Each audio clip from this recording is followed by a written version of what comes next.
everyone. So today I finally decided to do one of my requests that have been very recently asked, and it's the person up here on the screen. They requested for me to read a Jane the Killer ex-listener one-shot, so I found like two of them. They're both on Quora, and let me tell you, one of them are just brutal, and that's the one we're going to read today.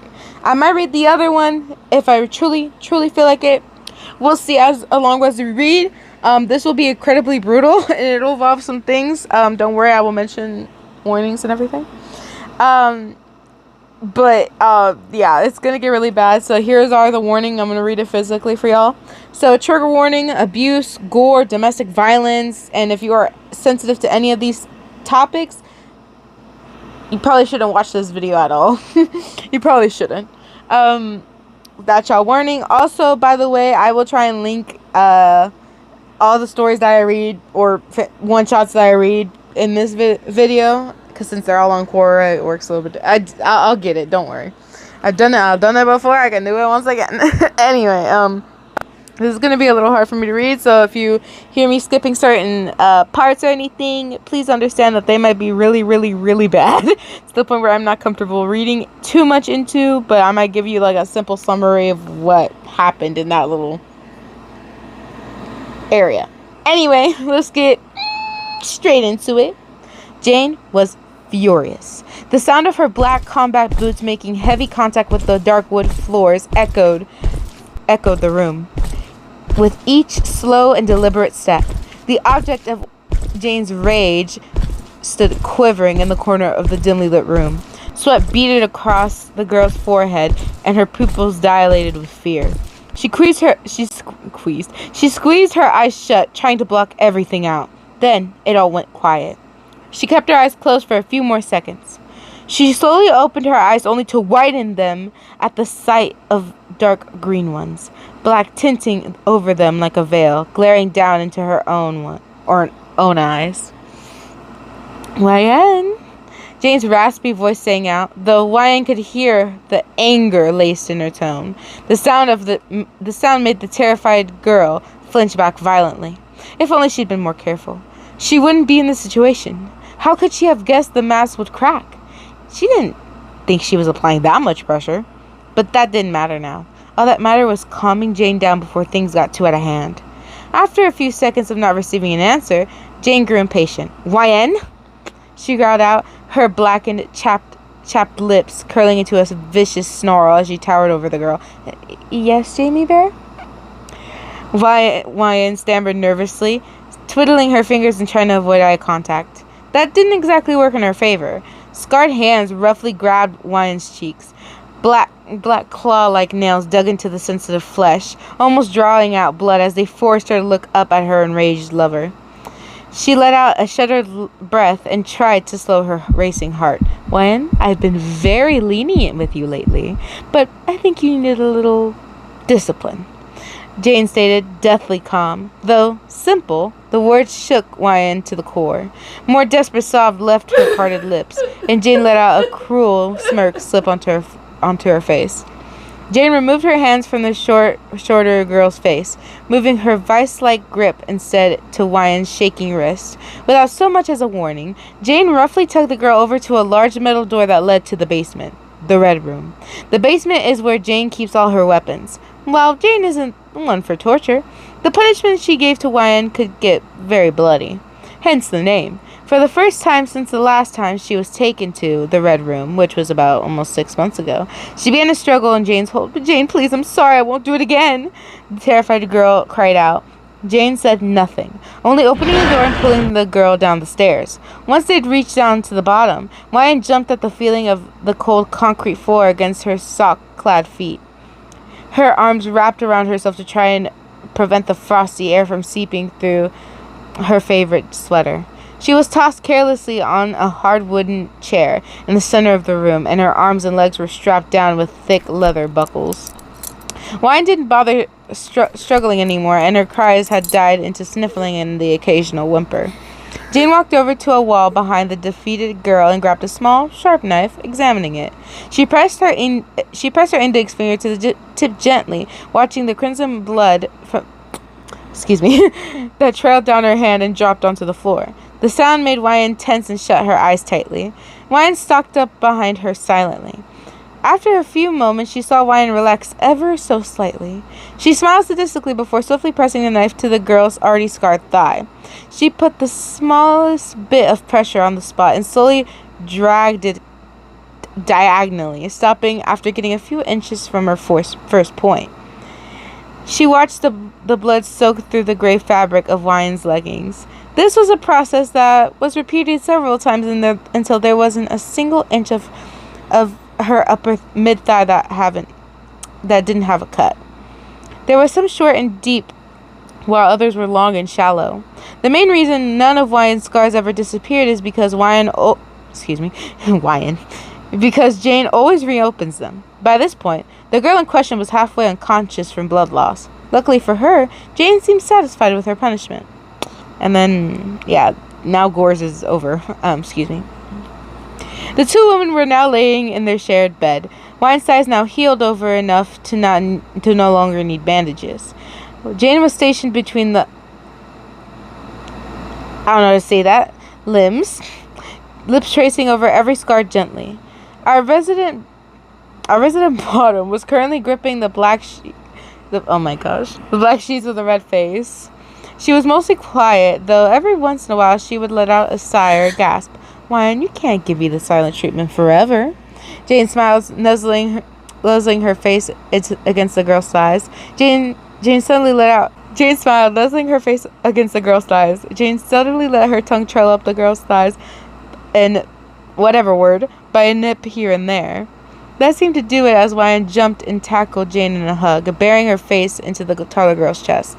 I'm sorry, Janie Bear. I didn't mean to crack your mask. I was just trying to clean it, but then...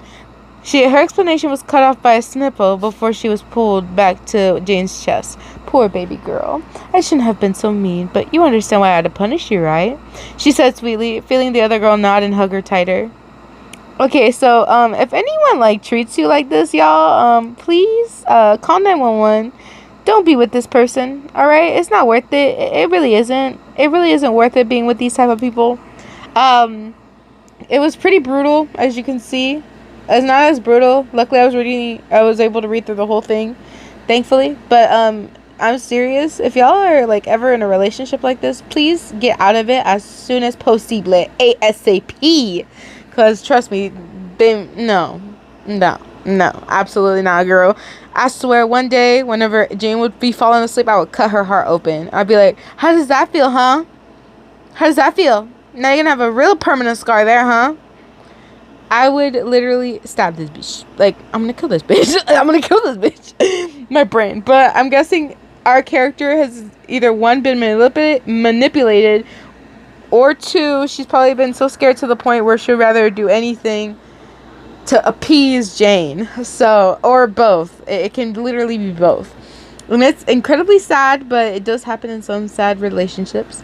But yeah, just letting y'all know, this ain't cute. Don't get into with anyone like this, please. This is some hopefully not needed relationship advice that is not needed for you if you do not get with people like this. But you never know. There's always a couple people that don't realize it till it's too late, and that's really sad. Anyway, I'm gonna go ahead and let's go to the other one shot. Yeah. Alright, so this is the second one. This is from an entirely different book. It's Creepypasta One-Shots by Crow. I'm not going to even attempt to pronounce that. Anyway, The Fire in My Heart, Jane the Killer, ex-femme reader. Most of these will be femme because I heard that Jane the Killer is canonically a lesbian, period. Happy Pride Month, by the way, y'all. Happy Pride Month. But yeah, period. Girl is a lesbian. Yes. We support everyone up in here, except the ones that hurt others. Yeah. And hurt animals. Zoophiles. We don't talk about them. Anyway, let's get straight into it. I was in my kitchen making me a sandwich when I heard the tapping on the kitchen window. It was quiet enough to not disturb my parents. I left my sandwich and opened the window to see Jane staring at me. Hey, Ryan. She jumped into the kitchen, one arm around my shoulder, and her body was slick with sweat and blood. How are you feeling, Jane? I asked, and she lifted her mask slightly and scratched the side of her nose and yawned. Beat. I couldn't find Jeff, but I did find a few of his victims, and I made my own. I nodded my head, and she yawned again. Is it cool if I stay the night with you? My heart pounded in my chest. She wanted to stay the night with me? I smiled and nodded. Jane hugged me tightly, and she held me for a minute. Oh, God, oh, God. My heart rate increased, and I felt a blush blossoming on my cheeks. Her hair tickled my neck, and when she pulled away from the hug, I got a clear shot of her cleavage from her dress. I swallowed the lump that was forming in my throat. Dang, talk about symmetry. Do you have anything I could change into? I don't want to make your bed have blood stains. I nodded my head. Of course, Jane. She nodded, and I grabbed her hand as she laced her fingers between mine. I led her to my room, trying to calm myself that she was holding my hand, but I couldn't. She was so beautiful and nice to me, and it made me wonder why she was even friends with me. She squeezed my hand, and I could feel her slow, steady pulse and the heat radiating from her hand. Why is your pulse so fast, Ryan? She asked, and I blushed. My pulse? My pulse fast? No comprendo. I asked, trying to sound nonchalant and like I didn't know. Are you okay, Ryan? She whispered, and I nodded, and we reached my room. I pushed my door open, and Jane and I entered. She let out a low whistle. Nice room, Ryan. I nodded at her compliment. Thanks. I went over to my dresser and went through my clothes and pulled out some boy shorts and a baggy t-shirt. I turned around and saw Jane only in her underwear. My face heated up even brighter as my eyes wandered all over her body. Her skin was pure white. Her skin looked dry. She was skinny. Her nipples were perky, and she wore black underwear, obviously.